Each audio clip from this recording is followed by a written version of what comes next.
రేపు జరగబోయే బీసీల బంద్ కార్యక్రమంలో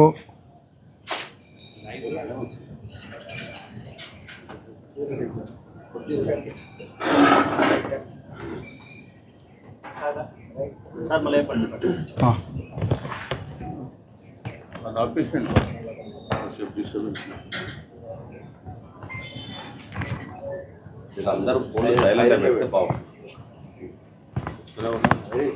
అందరూ ఫోన్లు సైలెంట్గా పెట్టుకుంటారు. ఒకసారి 42% రిజర్వేషన్ల సాధన కోసం రేపు జరగబోయే బీసీ బంద్ కార్యక్రమానికి 42% రిజర్వేషన్ల సాధన సమితి ఉద్యమంగా దాని ప్రతినిధులైన చిరంజీవుల ఐఏఎస్ రిటైర్డ్ అధికారి గారికి మరియు బాలరాజు గౌడ్ గారికి మేముగా సంపూర్ణంగా రేపటి బంద్కి నైతిక మద్దతు తెలియజేస్తున్నాం. 42% రిజర్వేషన్ల సాధనలో కేంద్ర రాష్ట్ర ప్రభుత్వాలు విఫలమై బీసీ సమాజానికి తీవ్ర అన్యాయం జరిగింది. ఈ అన్యాయాన్ని పరిష్కరించడానికి, తగు న్యాయం జరగడానికి ఎవరైనా పిలిపియొచ్చుగాక, కానీ ఇది 2.5 కోట్ల మంది బీసీల భవిష్యత్తుకు సంబంధించిన అంశం. పిలుపు ఎవరిదైనా స్పందన కోట్ల మంది బీసీలకు సంబంధించిన అంశం. కాబట్టి ఈ బీసీలకు సంబంధించినటువంటి ఇంత పెద్ద నిరసనలో మేము భాగస్వాములం కావాలి. ఎందుకు కావాలి?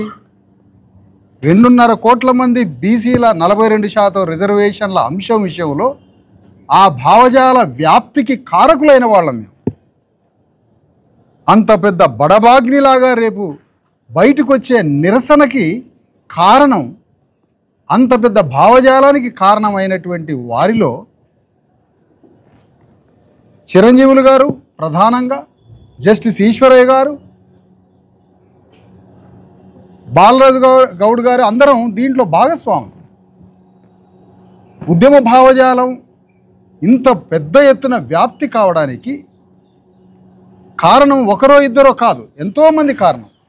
ఈ ఎంతోమంది కారణం చేత రేపు అంతమందికి విస్తృతంగా రాష్ట్రంలో ఈ నిరసనలో పాల్గొనాలి, బంద్లో పాల్గొనాలని లక్షల మంది భావిస్తున్న ఈ తరుణంలో ఈ బంద్ విజయవంతం కావాలి అని మేము నైతికంగా బంద్కి మద్దతు తెలియజేయడానికి ఈ సమావేశాన్ని ఏర్పాటు చేశాం.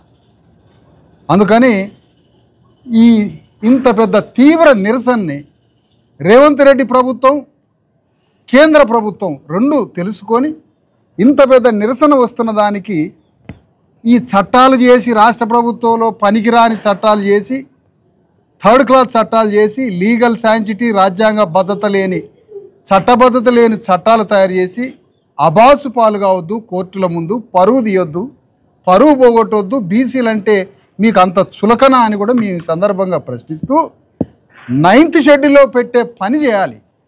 ఎందుకంటే ఇప్పుడు అన్ని పార్టీలు మద్దతు ఇస్తున్నాయి. ఎట్లా ఉందంటే ఈ సమస్య, అందరు శాఖాహారులే, కోడి ఎడిపోయిందో అర్థం కావట్లేదు. కోడి మాయమైంది. ఇప్పుడు మరి ఎవడు తీసుకుపోయి తిన్నట్టు కోడిని, ఎవడు బీక తిన్నట్టు అర్థం కావట్లేదు. దానికి ఏ పరీక్షలు పెట్టి పట్టుకోవాలో అర్థం కావట్లేదు. అందరు శాఖాహారులే, కోళ్ళు మాయమవుతున్నాయి. కాబట్టి ఈ సందర్భంగా మేము తెలియజేసేది, ఈ రాష్ట్ర ప్రభుత్వము, కేంద్ర ప్రభుత్వం ఇద్దరు సంబంధించిన పార్టీలు రేపు బంద్లో పాల్గొంటున్నాయి. కానీ మీరు గ్రహించాల్సింది ఇంకో బంద్ కూడా ఉంది. మీ మనసులో రాష్ట్ర ప్రభుత్వమే చట్టాలు చేయాలనే మానసిక ఆలోచన రేపు బంద్ చేయండి. ఈ బంద్తో పాటు మీ మానసిక ఆలోచనలను బంద్ చేయండి. భౌతిక తెలంగాణ ప్రపంచం ఎట్లాగో బంద్ అయింది. ఎందుకంటే మాకు ఈ బందులు చేయడం, గొడవలు చేయడం, లేకపోతే నిరసనలు తెలియజేయడం మాకు వెన్నెతో పెట్టిన విద్య. ఈ పెద్ద పనే కాదు. కానీ ముందు మీ మానసికంగా మీ కల్మషాలను బంద్ చేయండి. మమ్మల్ని మోసం చేసే ఆలోచనని బంద్ చేయండి. పనికిరాలు చట్టాలు చేయడం బంద్ చేయండి. బంద్ చేసి కేంద్ర ప్రభుత్వం ద్వారా 9th షెడ్యూల్ని మెడలు వంచి సాధించే ఒక పెద్ద సంకల్పం ఈ సందర్భంగా రేవంత్ రెడ్డి తీసుకోకపోతే అతని రాజ్యాన్నే బంద్ చేస్తాం మేమని తెలియజేస్తాం. రాజ్యాన్నే బంద్ చేస్తాం. అది అసలు వ్యవహారం. ఆ పని ఎల్లుండి నుంచి, రేపు కాదు. రేపు ఎట్లాగో పాల్గొంటాం. మా వాళ్ళకు పోరాటం అంటే కుశాలు. ఎవరు కబురు పెట్టినా, ఎవరు పిలిపించినా టాప్న కార్యక్రమాల్లో పాల్గొంటాం.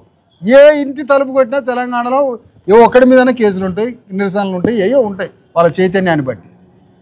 ఏది ఏమైనప్పటికీ రేపు ఎవరు పిలిపించినప్పటికీ బంధువునికి నైతిక మద్దతు ఇవ్వడం మా నైతిక ధర్మం. ఆ ధర్మంలో మేము చిరంజీవులు గారుగా ఒక బీసీ రిజర్వేషన్ల 42% రిజర్వేషన్ల సాధన సమితి పేరు మీద మేమందరం మద్దతు తెలియజేయాలని ఈ ప్రెస్ మీట్లో బహిరంగ అందరి ముందు ప్రకటిస్తున్నాం. మరి మా శ్రేణులంతా ఈ బంద్లో పాల్గొనాలని, చేతనైనంత నైతికంగా మరియు వీలున్నవారు బంద్లో పాల్గొనాలని ఈ సందర్భంగా మా శ్రేణులకు తెలియజేస్తున్నాం అందరికీ. ఎందుకంటే అందరి ముందు ఈ బంద్ ఇంత పెద్ద నిరసనలో భిన్నాభిప్రాయాలకు చోటు లేకుండా మా గౌరవం కోసం చేస్తున్నాం ఈ కార్యక్రమం. కాబట్టి ఈ బంద్లో బీసీలు ఒక్కరే కాదు, మిగతా పీడిత వర్గాలందరూ పాల్గొనాలి. ఇందులో ఇది బీసీల సమస్యే, దానికి బీసీలే పాల్గొనాలనుకోవడం కూడా చాలా తప్పు.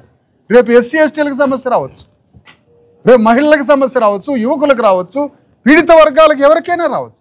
కాబట్టి అనేక మంది సమస్యల కోసం బీసీలు పాల్గొన్నారుగా, రాష్ట్రంలో కొన్ని వందల సమస్యల కోసం బీసీలు పాల్గొన్నారుగా.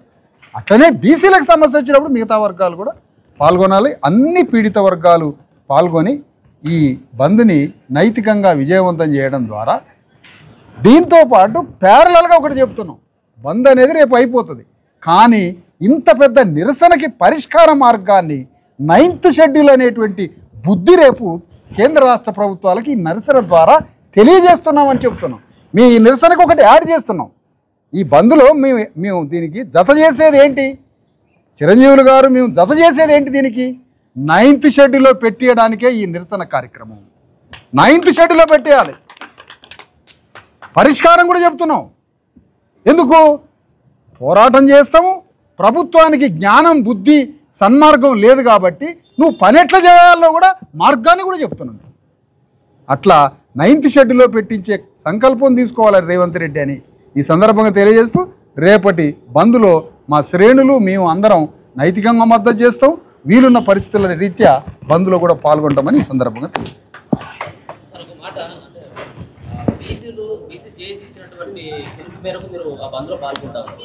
పార్టీలు సైతం కూడా దాంట్లో పార్టిసిపేట్ చేస్తా ఉన్నాయి. కానీ పార్టీకి సంబంధించినటువంటి ఏ పార్టీ కూడా ఇప్పటి వరకు వాళ్ళ పార్టీ పిలుపుకోలేదు ఆ బంద్లో పాల్గొనమని చెప్పి. అవును, దాన్ని ఎట్లా అర్థం చేసుకోవాలి? సపరేట్గా చేస్తారా ఇక్కడ చెప్పాలా?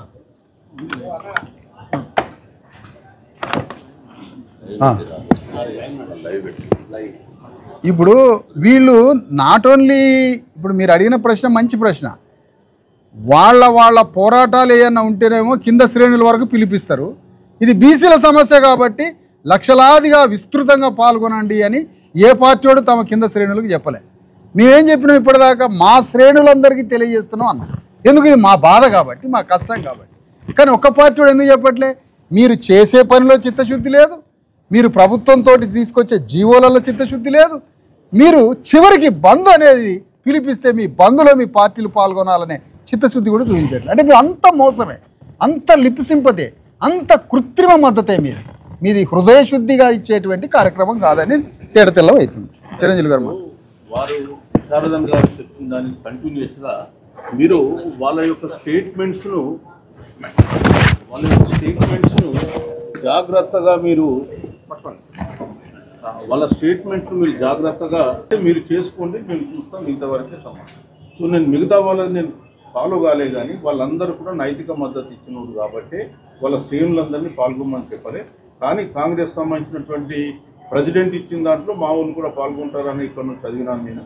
మరి నాకు బీజేపీకి సంబంధించి నేను ఫాలో ఎవరు ఉన్నా లేకపోయినా సరే ఈ రాష్ట్రంలో 2.5 కోట్ల కాబట్టి వాళ్ళు స్పందించి పాల్గొనాలి. వాళ్ళందరికీ సంబంధించిన సమస్య, బీసీల యొక్క ఆత్మగౌరవానికి సంబంధించిన సమస్య కాబట్టి వాళ్ళు పాల్గొని సమ్మెను విజయవంతం చేయాలని చెప్పి కోరుతున్నాను.